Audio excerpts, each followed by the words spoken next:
안녕하세요. 오늘은 역대하 23장에 나오는 아달랴의 죽음에 관한 얘기를 하겠습니다. 시편 1편에 보면 야긴의 성공은 바람이 나는 겨와 같다 이렇게 표현이 됐고요. 또 다른 데를 보면 그 밤에 펴놓은 모닥불에서 튀는 툭하고 튀는 그 불티와 마찬가지다. 뭐 밤하늘에 반딧불처럼 순간 빛나지만 이제 곧 사라지죠.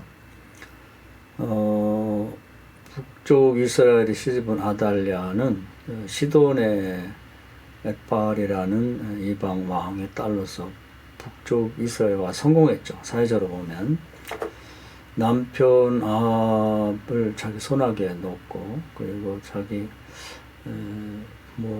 아들 둘을 이제 왕으로 그렇게 만들었죠. 그리고 배후에서 이제 섭정을 하는 그런 무소불위의 힘을 발휘하는 이제 그런 황제 같은 여자가 됐죠. 그리고 북쪽에서 활동하는 선지자들을 거의 다 죽였고, 그리고 나라 전체를 자기 뜻에 따라서 이제 바알신을 섬기는 우상숭배 나라를 만들었습니다. 그리고 세 왕이 걸쳐서 배후에서 실권자 노릇을 했으니까 세상적으로 굉장히 대단한 여자다. 대단하다는 말에 이제 현혹되기 쉽습니다. 그래서 대단하다고 그러면 한 번 사는 인생인데 그렇게라도 해서 한번 마음껏 권력을 휘두르고 그런 명예와 돈을 만져보고 싶다 이런 생각하는데 굉장히 위험한 생각이죠. 이 여자가 이제 그 말로를 보면 나중에 하나님의 뜻에 따라서 예후 장군이 이제 반역, 이세벨 입장은 반역이고, 또 긍정적 입장에서 보면 혁명이죠. 혁명을 통해서 이제 그 아합과 이세벨이 낳은 그 자식들, 인척들을 다 죽여버리죠. 그리고 결국 그 예후 장군이 별궁에 있는 그 이제 이세벨 왕비를 이제 찾아가죠. 그때 이제 2층 집에서 창문을 열고 화장을 하고 있었다고 그랬는데, 화려하게 사는 걸 상징으로 표현한 것 같아요. 그때 예후 장군이 이제 그 이세벨을 호위하고 있는 군인들과 거기서 시중드는 관원들, 내시들에게 말하죠. 너희들이 나를 따른다고 그러면 살려줄 것이고, 그 여자를 따른다면 다 죽일 것이고, 어떡할 거냐. 만약에 그 여자를 따르지 않는다고 그러면 그 여자를 창문 밖으로 집어 던져라 이렇게 말하죠. 그랬을 때 이제 조금 전까지 이세벨 밑에서 신임을 얻고 사랑받고, 그 다음에 이제 녹을 먹던 사람들이 순간에 배신하면서 여자를 창밖으로 집어 던집니다.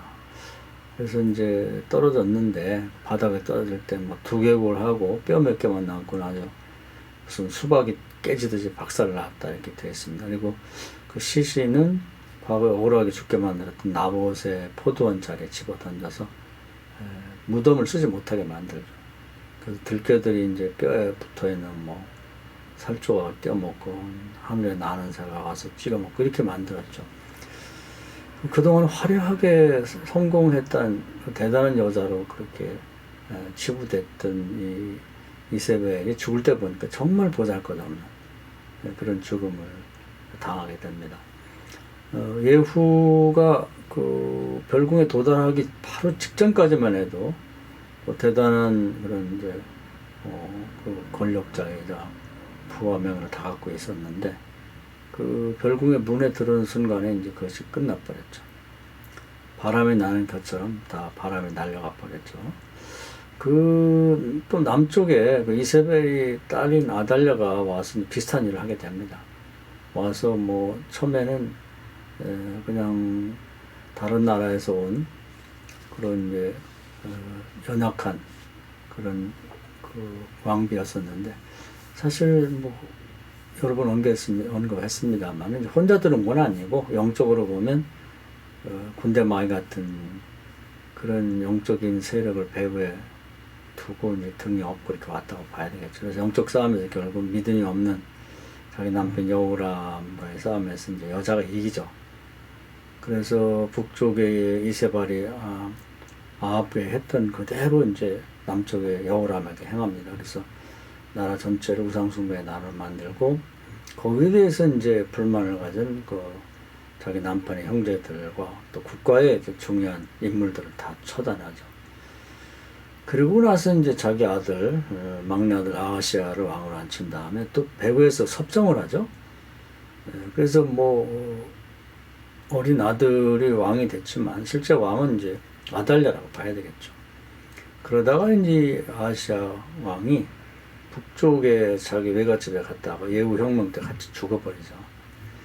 그러고 난 다음에는 이제 이 여자의 마음이 바뀌어가지고 이참에 아예 남쪽을 접수해야겠다. 그래서 뭐 기록에 보면 또 전통에 의하면 다윗의 후손이 계속 왕이 나온다는데 어림도 없다. 이제 내가 왕이 되겠다. 그래서 자기 손주들을 다 죽여버리죠. 왕이 될 만한 가능성 있는 사람 다 죽이고 자기가 스스로 왕이 됩니다. 뭐 세상적인 평가나 믿음 없는 사람 입장에서 보면 대단한 여자다. 그렇게 평가할 수 있겠지만 하나님 볼 때는 정말 큰 잘못을 범하고 있는 것이죠. 그래서 상당 기간 동안은 이제 뭐 전권을 휘두르는 여자 왕으로서 남쪽 유다 전 지역을 아주 철권 통치를 하게 되죠. 말 안 듣는 사람은 뭐 손주까지 죽이는 여자가 눈에 보이는 거 없죠. 그래서 숨을 못 쉬게 만들고 대들지 못하게 만들면서 이제 나라를 한 손에 좀 흔들었습니다. 그런 대단한 권력이 뭐 영원할 것처럼 보이죠, 사실은. 근데 이제 이건 오래 못 가죠. 역시 바람에 나는 겨와 같고 밤에 모닥불에 튀는 불티와 마찬가지다. 때가 됐죠. 다 죽은 줄 알았는데 다윗의 씨가 하나 남았죠. 그 뭐냐면 아하시아의 누이가 아하시아의 그 여러 부인 중에 하나 같죠. 한 여자가 몸속에 아기를 갖고 있었는데 아달랴가 뭐 다윗의 씨를 찾아 다 죽일 때는 뱃속에 있었던 것 같아요. 그러니까 아하시아 씨가 없는 줄 알았죠. 다윗의 씨가. 그래서 이제 다 청소를 해버렸는데 뭐 그런 그 피바람 속에서도 이제 암암리고 아이를 잘 낳고 그것을 알게 된 그 아하시아의 누이 하나가 그 아이를 보호해서 성전 안에서 6년을 키웁니다. 마침 그 아하시아의 누이의 남편이 제사장 여호야다입니다. 그래서 성전 안에 비밀스러운 장소를 잘 알고 있고 적극적으로 도와가지고 아달랴 모르게 이 아이를 키워내죠. 뭐 그건 진짜 쥐도새도 모르게 그렇게 키워낸 것 같아요. 왜 그 당시에 뭐 아달랴가 눈에 핏발이 서가지고 다윗과 관련된 사람들이 있다면 다 죽이려고 했기 때문에 발각됐으면 죽었겠죠. 당시에 이제 이스라엘 북쪽 이스라엘은 뭐 거의 포기 상태고 남쪽 유다 역시 다윗의 후손이 다 죽었기 때문에 하나님 살아계신가, 또 이 유다라는 나라는 과연 어떻게 될 건가를 이제 굉장히 걱정하고 염려하고 절망 상태에 빠져 있죠. 더 이상 믿을 수가 없어서 비록 애기지만 다윗의 씨가 이렇게 남아있고 하나님이 보존해 주셨다. 우리 남쪽 유다를 망하지 않는 그런 걸 보여주고 백성들이 희망을 주기 위해서 기도하는 건데 하나님이 정해진 시점에서 이제 어느 안식일을 정해가지고 이 요아스를 세상에 공개하고 기름 부어 왕을 삼습니다. 자, 그 대목을 한번 성경을 통해서 확인해 보는 게 좋을 것 같습니다. 자, 역대하 23장이죠.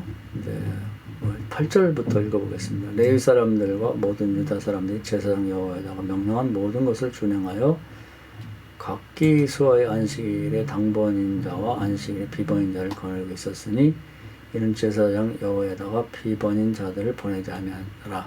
그 당시에 뭐 아달랴가 통치하고 있고 그의 친위 부대가 나라를 다스리고 있으니까 성전도 그렇고 뭐 왕궁도 그렇고 뭐 예루살렘 전체를 장하고 있으니까 비밀리에 하지 않으면 이제 큰일 나는 거죠. 그래서 그 제사장 여호야다가 우선 네일 사람들은 설득했습니다. 성전 안에는 네일 사람만 들어올 수가 있으니까. 그리고 이 성전을 수비하는 거는지 뭐 봉사하는 자들이 이제 당번 비번으로 나눠서 아마 두 조로 나눠서 활동한 것 같습니다. 그러니까 당번이 두르면 비번이 된 사람이 나가야 되는데 이번엔 나가지 말라. 2배의 사람들이 성전을 지키게 되었고요. 그 다음에 이제 제사장 여호야다가 하나님 전 안에 있는 다윗 왕의 창과 큰 방패와 작은 방패를 백부장해 줬다. 이것은 이제 과거에 아마 다윗이 골리앗과 싸워서 이겼을 때 하나님의 도움 받고 하나님이 붙잡아 줬다는 그 승리를 상징하는 것이며 다윗 왕가에 대한 상징이기도 하죠. 그래서 드디어 씨가 마른 줄 알았지만 다윗의 가문에서 하나님 보존해준 그런 왕자가 있었다는 것. 그걸 이제 또 이번에도 하나님이 다윗을 지켜준 것처럼 그 창과 방패 그것을 보여주면서 이번에 지켜줄 거라는 아마 상징으로 사용한 것 같아요. 그리고 백성들이 각각 손에 무기를 잡고 왕을 호개하되 성전 오른쪽에서부터 성전 왼쪽까지 제단과 성전 곁에 서게 했다. 이렇게 되어 있습니다. 그리고 나서는 이제 무리가 왕자를 인도하여 내어 면류관을 씌워 율법책을 주고 세워 왕으로 삼을세 여호야다와 그의 아들 즉 제사장들이죠. 그에게 기름을 붓고 이르기를 왕이여 만세수를 누리소서 이렇게 크게들 외쳤죠. 아마 왕궁하고 이제 성전이 멀지 않으니까 그 소리가 얼마나 큰지 왕궁에 있는 아달랴에게 들린 것 같아요. 백성들이 뛰며 왕을 찬송한 소리를 듣고 여호와의 전에 들어가서 백성에 이르러 자기가 왕인데 누구 보고 왕이여 만세수를 누리소서 이렇게 하나 궁금해서 가봤죠. 가서 보니까 왕이 성전 문 기둥에 섰고 지휘관들과 나팔수들이 왕의 곁에 모셨으며 그 땅의 모든 백성들이 즐거워하며 나팔을 불며 노래하는 자들이 주악하며 찬송을 인도하는지라. 이에 아달랴가 그의 옷을 찢으며 외치되 반역이로다 반역이로다. 사실 다른 모든 거기 모인 사람들이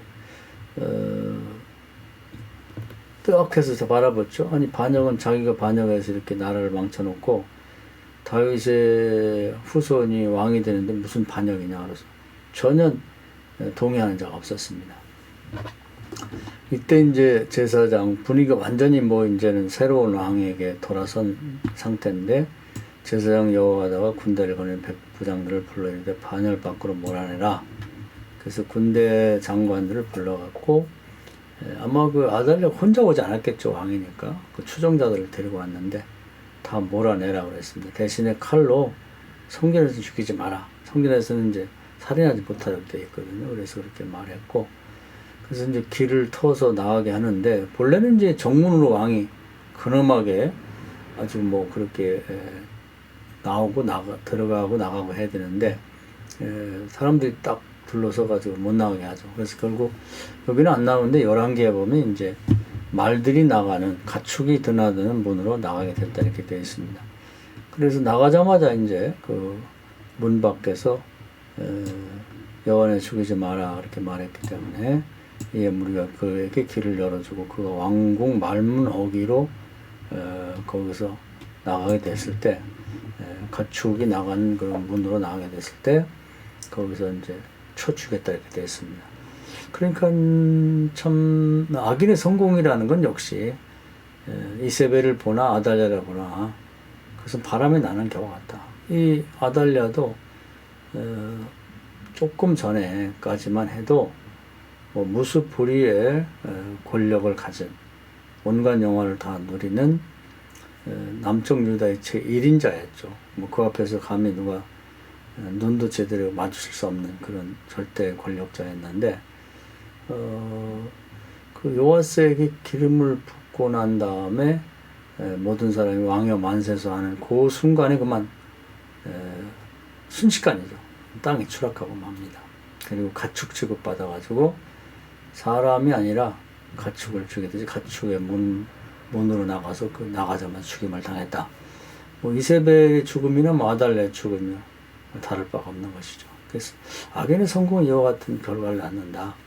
그리고 또 한 가지는 악을 행한 자는 이세벨이 비참하게 죽은 것처럼 똑같이 시대를 초월해서 지금도 마찬가지죠. 결국은 똑같은 비참한 죽음을 당하게 된다.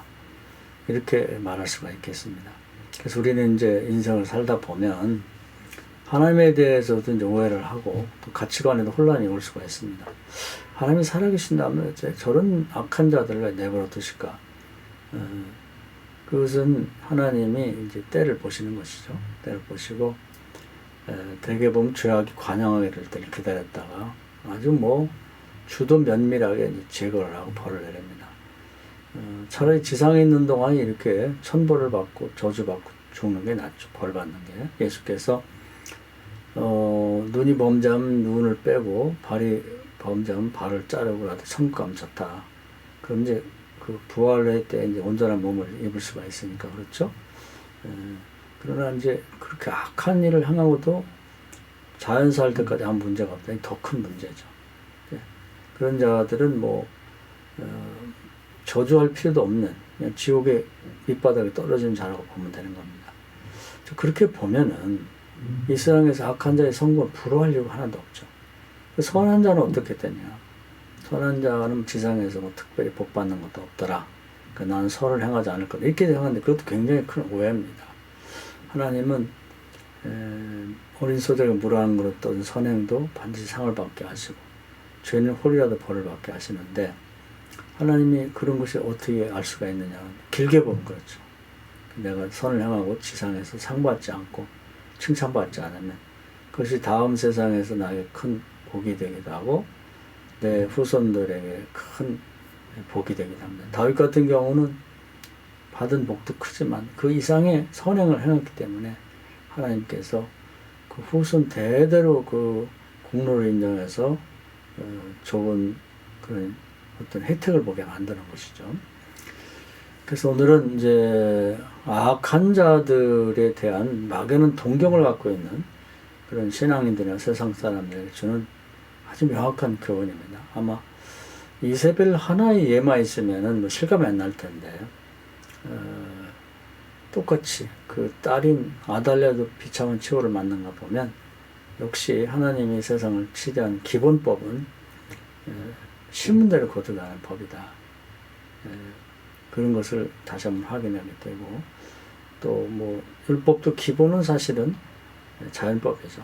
그래서 눈에는 눈, 이에는 예, 이제 그런 방식이 되는데 우리가 적어도 이제 그 초월적인 더 신비한 신앙의 법에 이르기 전에 기본은 양심의 법이라고도 하고 또 자연법이라고도 하는 신문대로 거두게 하는 기본적인 법만이라도 이해하고 그것을 동의하고 그런 시각으로 세상을 보고 인생을 산다면 큰 문제가 없을 것 같아요. 그리고 뭐 악한 자들의 성공을 부러워할 일도 없고 선한 자가 어렵게 산다고 해서 그걸 불쌍하게 생각할 필요도 없는 거죠. 공평하신 하나님, 정의로운 하나님을 믿는다 그러면 살아가는데 행복한 삶이 될 것 같습니다. 이 말씀 은혜가 되시길 바랍니다. 감사합니다.